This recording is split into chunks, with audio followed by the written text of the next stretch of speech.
The surprising part of environmental sensor networks is that the sensor is rarely the hard part. The hard part is trust. Trust in timing, location, calibration, and custody across thousands of cheap, exposed devices. By 2026, the basic architecture is well understood. You scatter low-power nodes across a watershed, a building portfolio, a rail corridor, or a mine. Those nodes report into local gateways. Gateways buffer and relay data over intermittent backhaul. Teams watch dashboards, and alerts trigger human response or automation. What constrains real deployments is field life. Sensors drift, housings foul, biofilms grow, moisture gets into connectors, batteries age, nodes disappear, and the network keeps reporting numbers, even when the numbers are quietly getting worse. That leads to the first high-impact finding. Data quality is an operations problem, not a spec sheet problem. If you cannot reach a node for months, calibration discipline becomes a core design requirement. The most expensive part is often labor. Trucks, technicians, access permissions, safety windows, and replacement cycles. Treat telemetry as a life cycle asset, not a one-time purchase. A second finding is counterintuitive. Power autonomy is not a single technology choice. It is a site-specific negotiation with weather and seasons. Duty cycling and energy harvesting can extend lifetime, but performance still depends on shading, fouling, timing, and seasonal energy budgets. Solar that looks great in summer can fail quietly in winter. In practice, the question is not just whether you can harvest energy, it is whether you can preserve detection fidelity when the node must sleep and the event is bursty. That leads directly to synchronization. Timing is not just for pretty charts. Timing determines whether you can fuse readings into a coherent picture.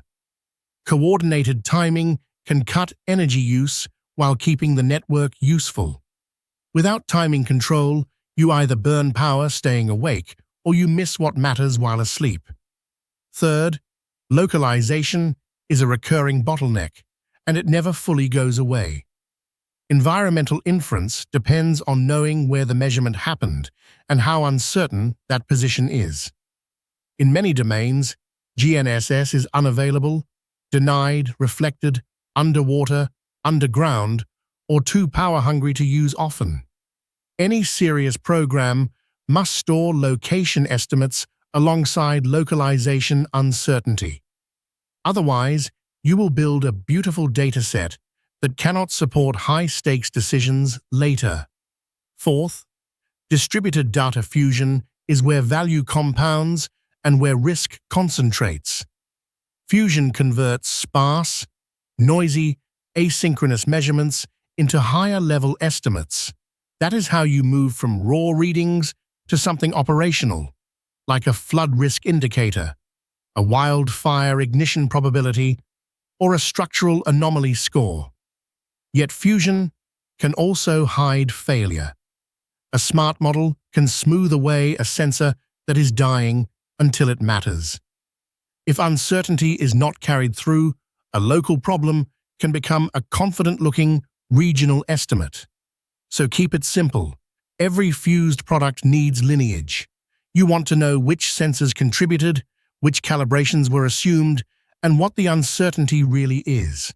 Fifth, the messaging and networking layer is mature enough to standardize, and that is an opportunity. Use reference stacks that support buffering, intermittent links, and clear schemas so the field system can talk to real-time monitoring, institutional archives, and future digital twins.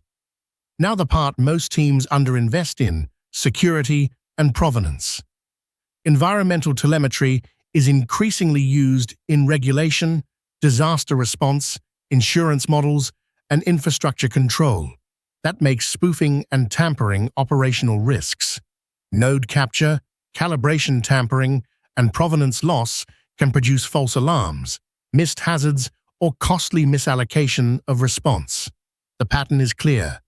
Telemetry needs identity, custody logging, firmware state, and timestamps that mean something, plus enough provenance to support audit without crushing low bandwidth. So what should a present-day program require by default?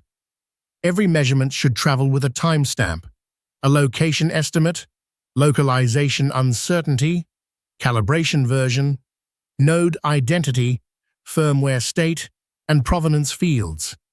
Node health telemetry should be treated as part of the environmental dataset.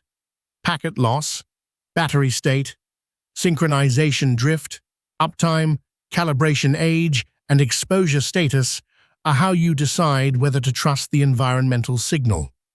Looking forward, near-term expansion from 2026 to 2050 is likely across utilities, agriculture, transport corridors, watersheds, buildings, mines, and disaster response systems.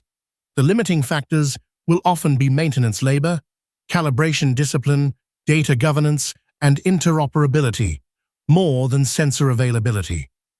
By mid-century, richer regional telemetry feeding digital twins and hazard response systems is plausible in high-capacity jurisdictions.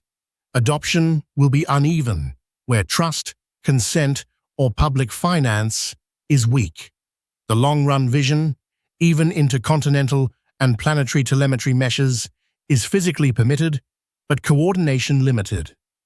Ownership, privacy, standards, and the sheer burden of maintenance impose real ceilings. Fully instrumenting the world is not just an engineering project.